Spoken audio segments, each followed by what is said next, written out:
પ્રયાગ તીર્થમાં જેમ જેમ શિવ મહાપુરાણની કથા ચાલતી જાય છે તેમ તેમ ત્યાં ઉપસ્થિત ઋષિઓને અનેક પ્રકારની ઈચ્છાઓ થાય છે શિવ મહાપુરાણ વિશે સાંભળવાની. આજે ઋષિમુનિઓને ઈચ્છાઓ થઈ છે કે લિંગની સંખ્યા કેટલી છે. પાર્થિવ લિંગ વિશે સૂતજી મહારાજે જે વાત કરી છે એ પાર્થિવ લિંગની સંખ્યા કેટલી છે અને તે પાર્થિવ લિંગનું ફળ શું મળે છે એની ઈચ્છાઓ ઋષિમુનિઓને જાણવાની થઈ છે. સુત સુત મહાભાગો વ્યાસ શિષ્ય નમોસ્તુતે સમ્યગુક્તમ ત્વયા તાત પાર્થિવાર્ચા વિધાનકમ. હે મહામુનિ સુતજી, તમે અમને પાર્થિવ લિંગની સંખ્યા કહો અને એ લિંગના જે કંઈ ફળ મળે છે એ ફળ વિશે સમજાવો. વ્યાસજી આંખો બંધ કરે છે, શિવજીનું સ્મરણ કરે છે અને પાર્થિવ લિંગની સમજૂતી આપવા માટે આંખો ખોલીને ઋષિ વગેરે મુનિઓની સામે જોઈને ઉવાચ બોલે છે. વ્યાસ મુનિ વ્યાસ શિષ્ય સુતજી ઉવાચ.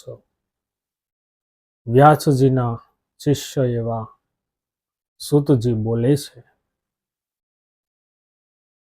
કે જે પુરુષે વિદ્યાની ઈચ્છા ધરાવતા હોય, વિદ્યા પ્રાપ્ત કરવી હોય, એમણે 1000 પાર્થિવ લિંગની પૂજા કરવી જોઈએ. એટલે એને વિદ્યાની પ્રાપ્તિ થાય છે.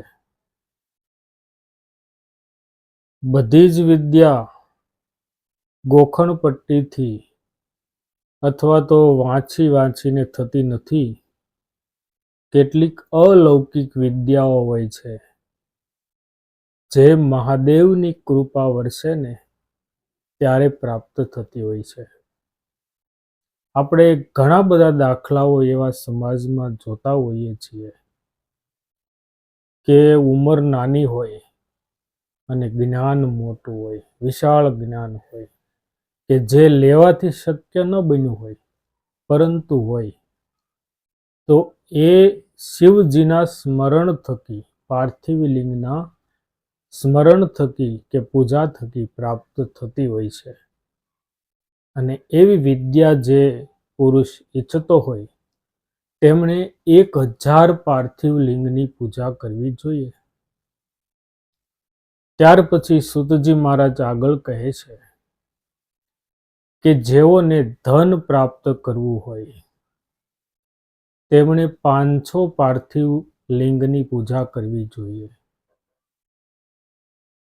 જેને પુત્ર પ્રાપ્તિની જરૂર હોય, સંતાન થતા ન હોય, પુત્રની આંગણે ખોટ હોય, એમના માટે 15 પાર્થિવ લિંગની પૂજા કરવી જોઈએ.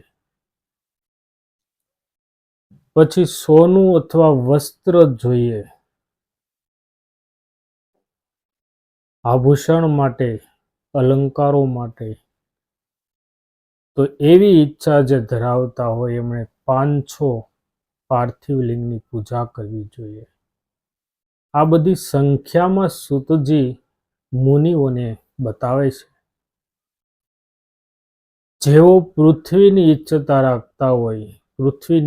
રાખતા હોય એમણે 1000 પાર્થિવ લિંગની પૂજા કરવી જોઈએ. તીર્થની ઈચ્છા ધરાવતા હોય, જરૂરી નથી કે તીર્થ માટે પૈસા એકઠા કરવા પડે. નસીબ હોય ને તો તીર્થ થઈ જાય છે, પણ નસીબને બનાવવા માટે કર્મ જોઈએ અને કર્મ માટે શિવજીની કૃપા જોઈએ. એટલે જેઓ તીર્થની ઈચ્છા ધરાવતા હોય તેઓએ 1000 પાર્થિવ લિંગની પૂજા કરવી જોઈએ. સૌથી વધારે અઘરી વસ્તુ છે મોક્ષ. બધાના નસીબમાં મોક્ષ હોતો નથી. આ મોક્ષની પ્રાપ્તિ કરવા માટે 1 કરોડ પાર્થિવ શિવલિંગની પૂજા કરવી જોઈએ. 1 કરોડ. અઘરી વસ્તુ છે, પરંતુ એનાથી મોક્ષ સુધી પહોંચી શકાય છે. આ જન્મ મરણના ફેરામાંથી મુક્ત થઈને મોક્ષની પ્રાપ્તિ થાય છે. જેમને દયાની ઈચ્છા હોય એમણે 1000 પાર્થિવ લિંગની પૂજા કરવી જોઈએ. જેમને સારા મિત્રની અપેક્ષા હોય, ઈચ્છા હોય કે સારો મિત્ર મળે, જે જીવનમાં ક્યારેય પણ તમારો સાથ ન છોડે, એવો પરફેક્ટ મિત્ર જોઈએ, તો એના માટે 3000 પાર્થિવ શિવલિંગની પૂજા કરવી જોઈએ, એવું સૂતજી કહે છે.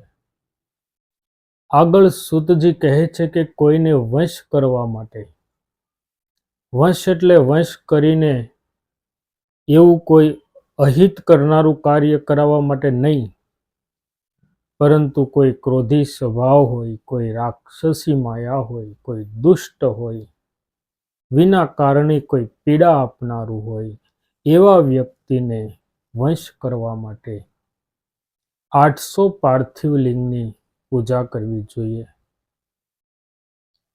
અને મરણ માટે મૃત્યુ પણ ઈશ્વરની ઈચ્છા વિના મળતું નથી.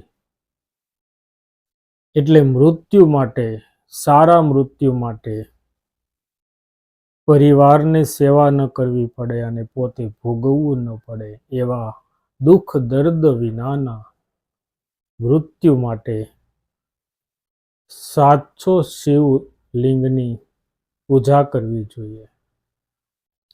અને જે લોકોને મોહનો ત્યાગ કરવો છે, મોહની ઈચ્છા રાખવી નથી, તે લોકોએ 800 પાર્થિવ શિવલિંગની પૂજા કરવી જોઈએ.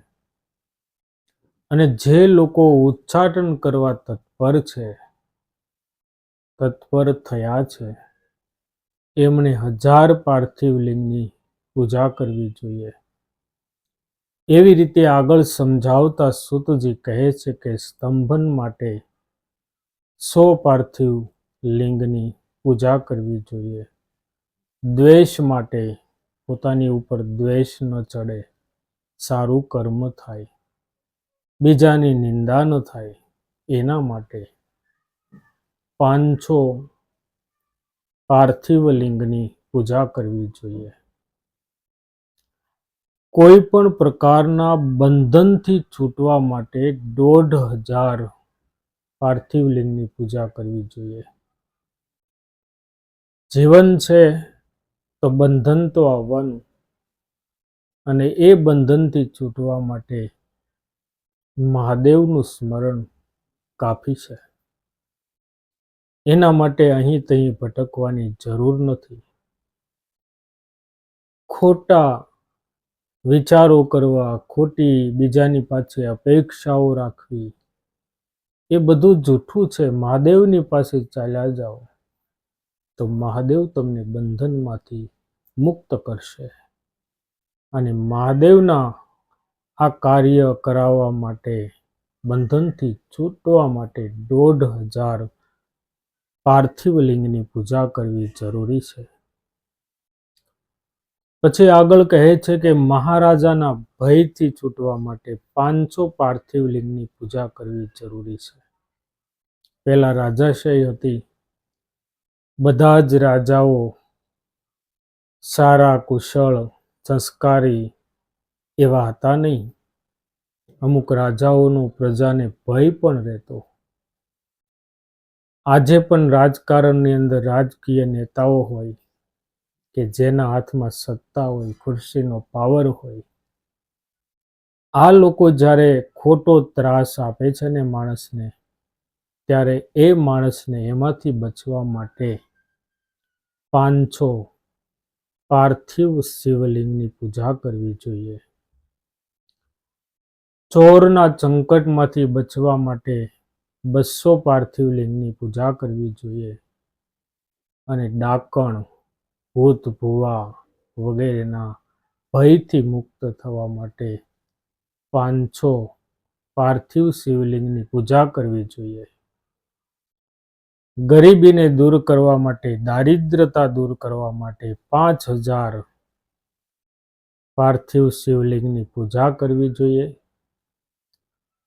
દરેક કામનાઓ, જીવનમાં મનની અંદર જે કંઈ કામનાઓ હોય એ તમામ કામનાઓને પૂર્ણ કરવા માટે 10,000 પાર્થિવ શિવલિંગની પૂજા કરવી જોઈએ. તો આવી રીતે સૂતજીએ ઉપસ્થિત થયેલા ઋષિ મુનિઓને પૂજાની સંખ્યા બતાવી છે અને કેટલી સંખ્યાથી પૂજા કરવાથી શું શું ફળ મળે છે, કેવા કેવા લાભો મળે છે, તેની વિસ્તૃત વાત કરી છે શિવ મહાપુરાણમાં.